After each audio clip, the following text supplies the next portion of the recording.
ಬನ್ನೀಗ ನೋಡೋಣ ಈ ದಿನದ ರಾಶಿ ಫಲಗಳನ್ನ. ಮೊದಲಿಗೆ ಮೇಷರಾಶಿ. ಅನಗತ್ಯ ಸನ್ನಿವೇಶಗಳಲ್ಲಿ ಸಿಲುಕಿಕೊಳ್ಳುವ ಸಾಧ್ಯತೆಗಳಿವೆ. ಕಠಿಣ ಹೋರಾಟ ಮಾಡಿದ್ರೂ ಫಲಿತಾಂಶ ಬರೋದಿಲ್ಲ, ಆದ್ದರಿಂದ ಒಂದು ದಿನ ವಿಶ್ರಾಂತಿ ತೆಗೆದುಕೊಳ್ಳಿ. ವೃಷಭ ರಾಶಿ. ಅತಿಯಾದ ಆಲೋಚನೆ, ಒತ್ತಡ ತಂದುಕೊಳ್ಬೇಡಿ. ನಿಮ್ಮ ಕೋಪವು ಜಗಳಕ್ಕೆ ಕಾರಣ ಆಗಬಹುದು. ಮಿಥುನ ರಾಶಿ. ದಣಿವು ಅನುಭವವಾಗುವುದು, ಆದರೆ ಅದನ್ನ ಪ್ರೀತಿ ಪಾತ್ರರ ಮೇಲೆ ತೋರಿಸಬೇಡಿ. ಕೋಪವನ್ನ ನಿಯಂತ್ರಿಸಿಕೊಳ್ಳಿ. ಕರ್ಕಾಟಕ ರಾಶಿ. ದೇವರ ಆಶೀರ್ವಾದದಿಂದ ಇಂದು ಯಶಸ್ಸು ನಿಮ್ಮದಾಗುತ್ತದೆ.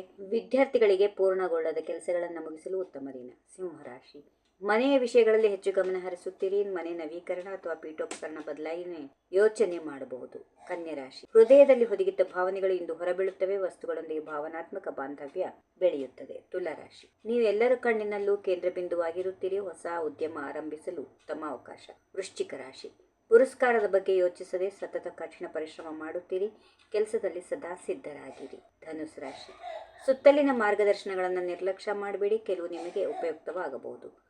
ಮಕರ ರಾಶಿ.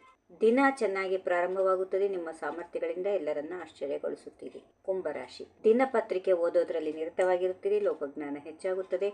ಉತ್ತಮ ಪುಸ್ತಕಗಳನ್ನು ಸಂಗ್ರಹಿಸುತ್ತೀರಿ. ನಿರಂತರ ಓದುವ ಅಭ್ಯಾಸ ಮುಂದುವರಿಸಿ. ಕೊನೆಯದಾಗಿ ಮೀನರಾಶಿ. ಜೀವನದ ನಿರ್ಣಾಯಕ ಕ್ಷಣಗಳು ಬರಲಿವೆ. ಜಾಗರೂಕರಾಗಿರಿ. ವಿರುದ್ಧ ಲಿಂಗದ ವ್ಯಕ್ತಿಯಿಂದ ಪ್ರಶಂಸೆ ಬರಬಹುದು. ಹೀಗಿವೆ ಈ ದಿನದ ರಾಶಿ ಫಲಗಳು. ಸರ್ವರಿಗೆ ಶುಭವಾಗಲಿ. ಶುಭ ದಿನ. ನಮಸ್ಕಾರ. If you like this video, ಬೇಗ ಲೈಕ್ ಮಾಡಿ, ಕಾಮೆಂಟ್ ಮಾಡಿ, ಶೇರ್ ಮಾಡಿ ಹಾಗೂ ಯೋಯೋ ಟಿವಿ ಕನ್ನಡವನ್ನು ಸಬ್ಸ್ಕ್ರೈಬ್ ಮಾಡಿ.